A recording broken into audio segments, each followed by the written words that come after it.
God will always act in mercy and love, except with all the billions of people who are supposed to be going to hell for an infinite amount of time for a finite crime.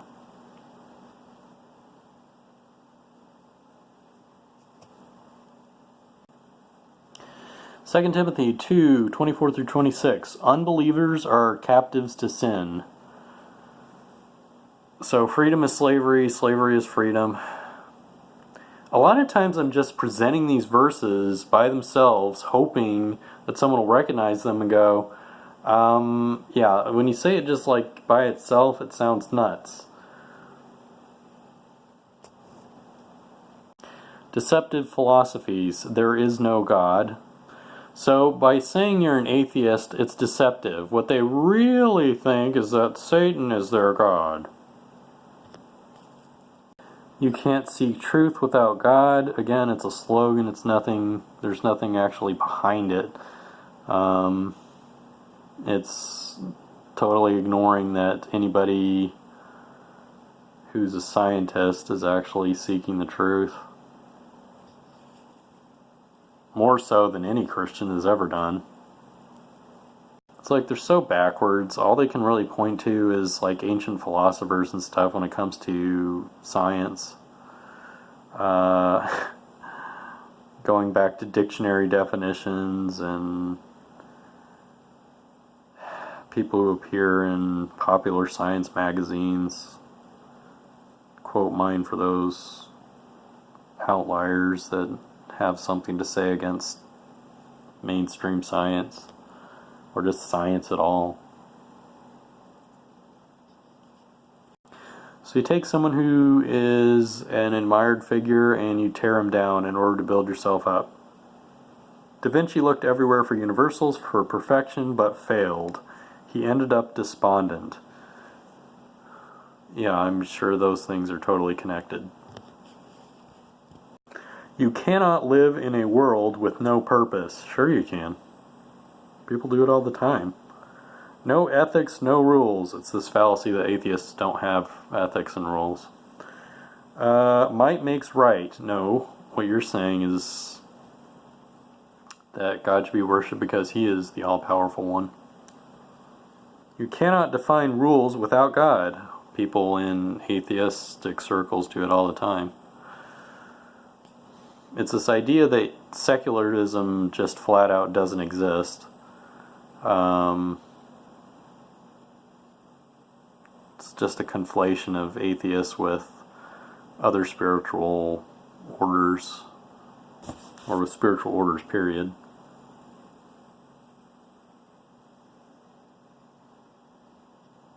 It's like I got a smattering of an introduction to philosophy, but it was so superficial that it's pretty much worthless.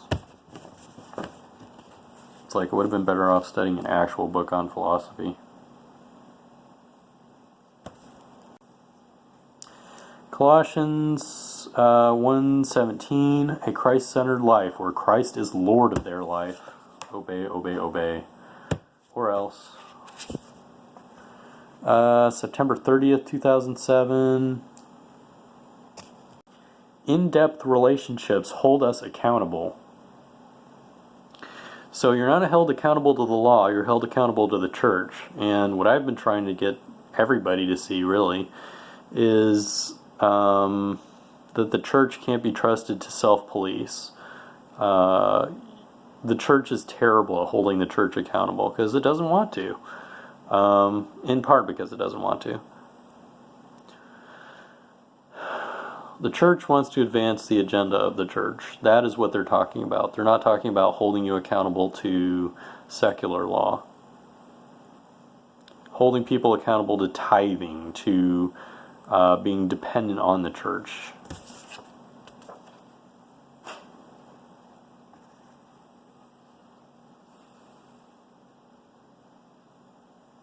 Christ calls us to counterintuitive behavior.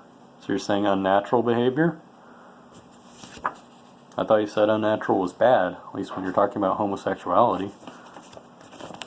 That that's supposed to be unnatural.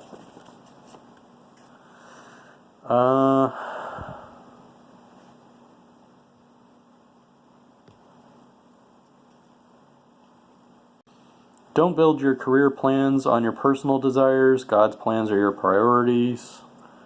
I think this is from April 30th, 2007.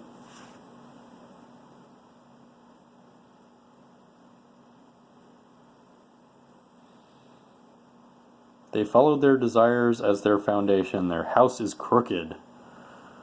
They're not going to say why or how that happened. In fact, you're not even going to use any real-world examples at all. You're just going to use a book of poetry. Really crappy poetry, by the way.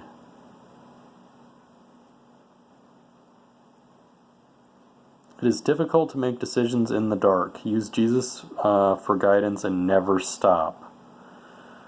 That's another one of those things where it's like, if you ever stop thinking dependent on Christ for a second, then bad things are going to happen to you.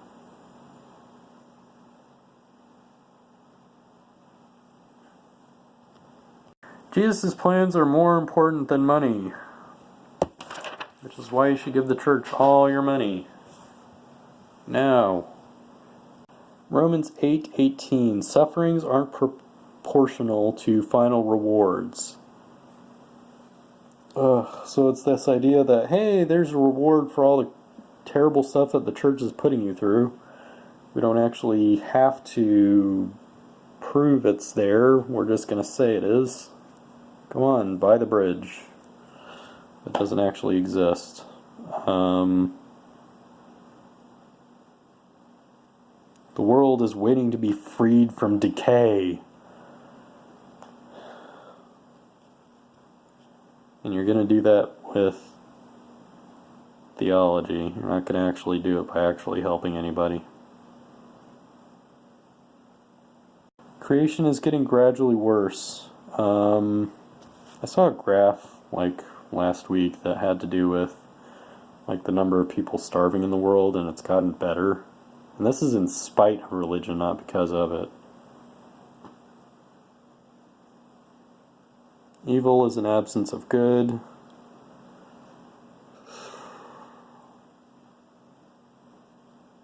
The greatest love is obtained through free will. Of course, they don't want you to actually exercise your free will. They want you to be completely dependent on the will of the church. God used disasters to send people a message, bring people to Him.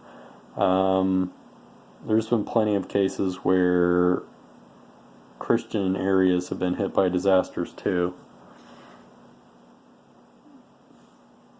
Of course, those get ignored. Suffering turns to hope.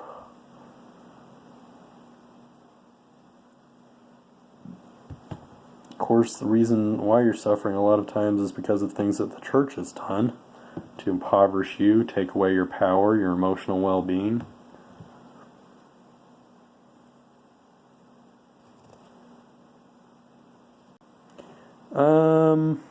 Romans 8:28-29, things work out only for God's believers. In spite of the fact that there's plenty of people from multiple religions and, atheism, agnosticism, that are plenty successful, and things work out better for them than for Christians who spend all their money on the church.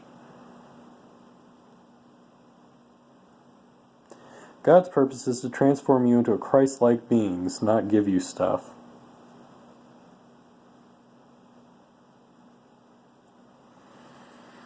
So you're not allowed to be yourself. You've got to be like Christ. Same old message. You're bad. Other people are better than you.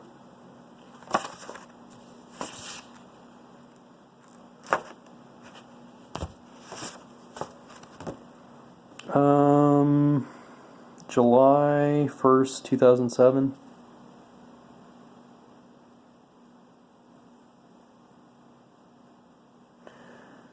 R.W. Watkinson was a proponent of In God We Trust. This wasn't until 1873, by the way.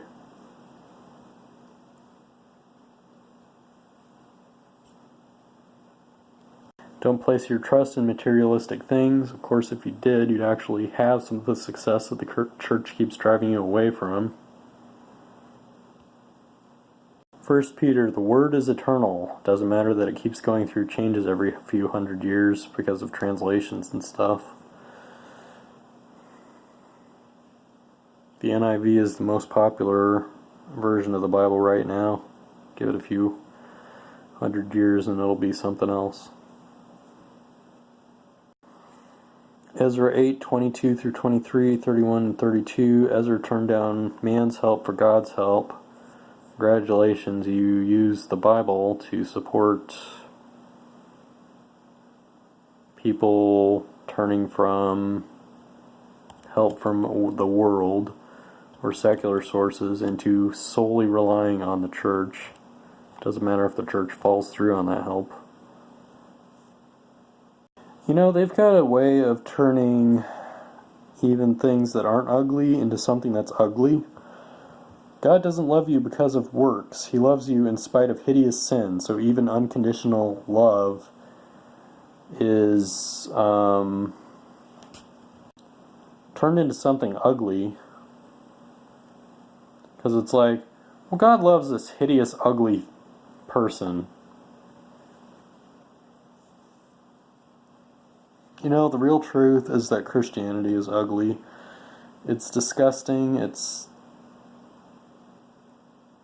hideous, repulsive, nasty, mean, cruel, wicked.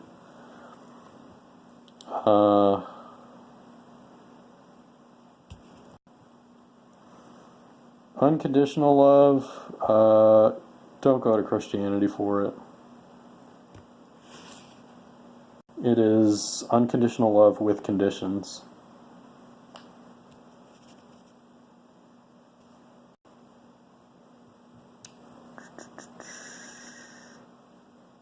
I think this is Hosea 8:32.